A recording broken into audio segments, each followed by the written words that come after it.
Hi, I'm Carl and I am a Lego designer. This model is a 1:13 scale, a 1967 Mustang GT. Dark blue, beautiful white racing stripes running over the top, and all kinds of other cool details, just like the real Mustang. There is steering, doors that open and close, trunk opens and closes. There's also a very realistic engine modeled after the real Mustang engine. And we also have a lot of different effects you can put on the outside. So we have some new sport exhausts you can put underneath, give it a little bit more horsepower, big air intake you can pop on top, a big spoiler for the back, and also some ground effects for the front, so you can really sort of customize and decide how you want yours to look.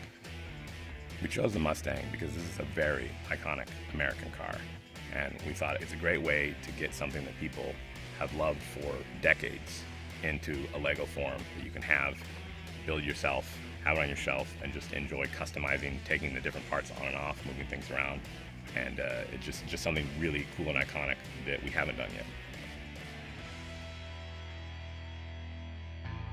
I should probably mention, I did not make this model.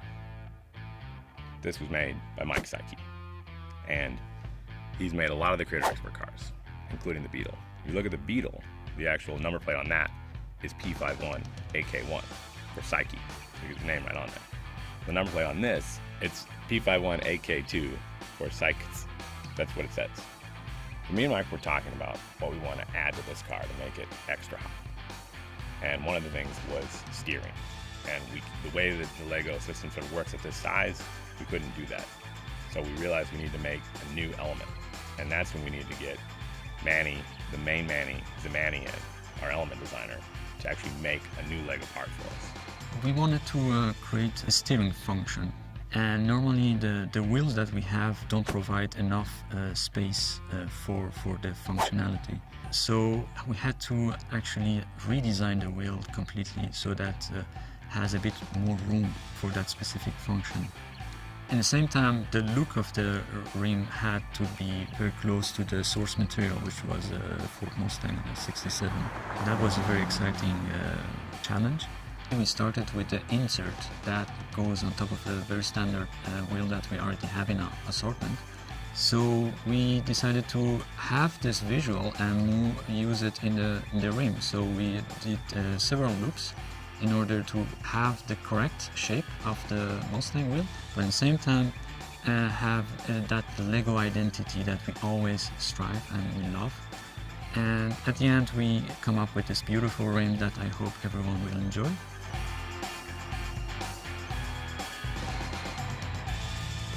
One of the other really exciting parts about this set is we've come up with a solution to what we call the Lego door problem, where whenever you make a big Lego car, the door always has to have a bizarre gap behind it in order to fit closed. On this one, if you look, there's actually basically no gap, and it's achieved by using sort of different bowed elements to where the part that touches the back is very, very thin. And we are so excited about it because it just creates that very beautiful subtle curve that the Mustang is famous for. Because this is a whole new system that we never tried before, we actually had to put this into a robot and test that opening and closing 1,000 times to see how it would affect how the elements wear and whatnot. So we have the little piece that we've been testing.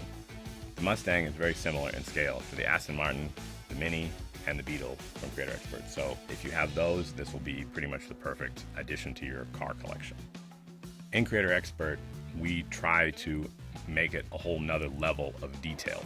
So we want to get as close as possible to sort of making it look exactly like the thing we're building.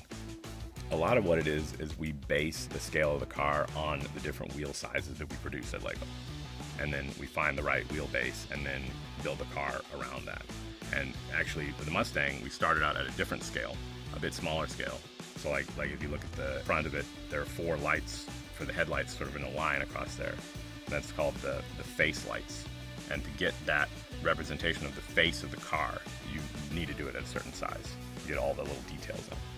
We made a new wheel element for the car, but we didn't make it into a new size of wheel. So it's actually the same size as another existing wheel element. It's just now it has this nice space inside of it that we can build the function into. So this is our cool new rim, and this is how we designed this rim so that can incorporate this cool function of steering.